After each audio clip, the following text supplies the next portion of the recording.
Meanwhile, in the meantime, we can observe how some very interesting clouds are gathering over the Kremlin.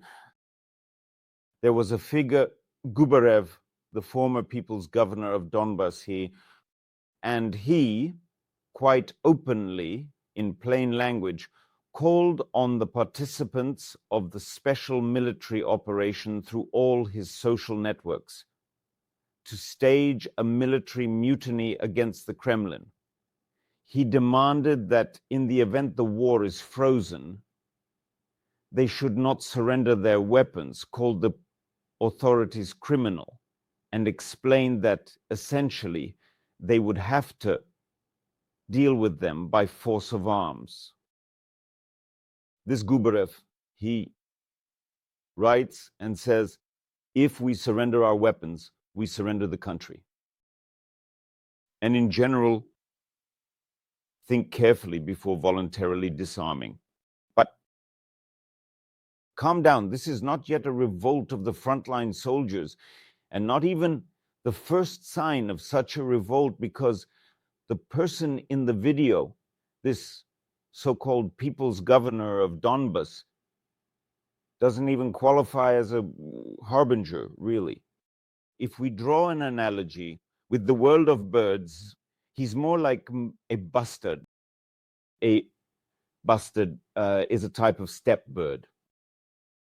Or you could also compare him to the Madagascar flame flycatcher. But this particular character, he won't be heard by the trench orcs.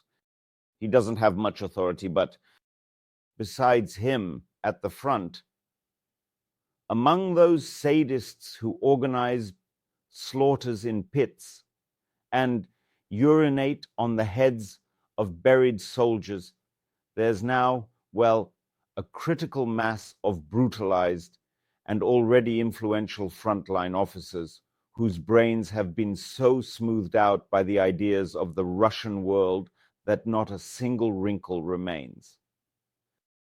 These fanatics still dream of a parade in a burning Kyiv and sneakers made from Zelensky's skin.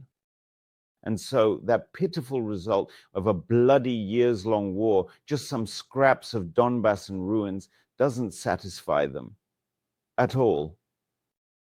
They are quite capable of organizing themselves and deciding to punish Putin for losing the war.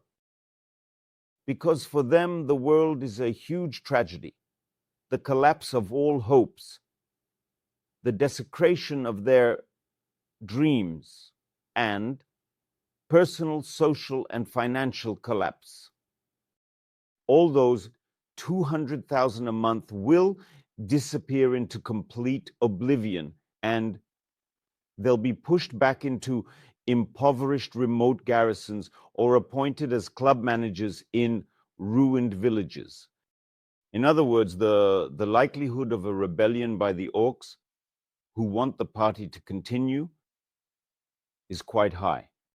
Maybe it will be suppressed, but in the blood that is spilled in the process, new, even more ferocious homunculi will be born. That same people's governor of Donbass, in his addresses, cites figures about 1 million, already 1 million Russians killed, and specifically killed. I think no one can give an exact number because, well, a huge number of bodies remain under an equally huge amount of rubble. No one knows how many are rotting there.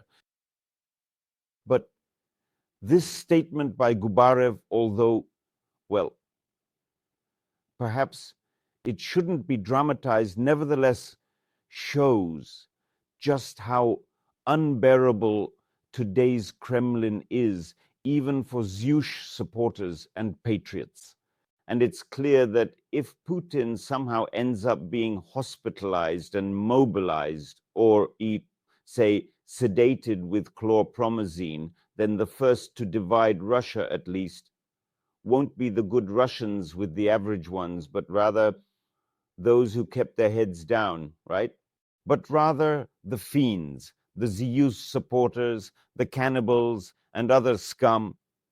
Most likely, they will have the chance to thoroughly destroy each other.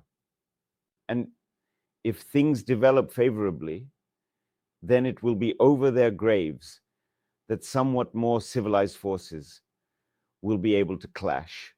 That is, in any case, the division and post-Putin Russia until the moment of dismantling will exist, and the division of the country will be multi-stage and complex. There are more than enough resources there for a bloodbath.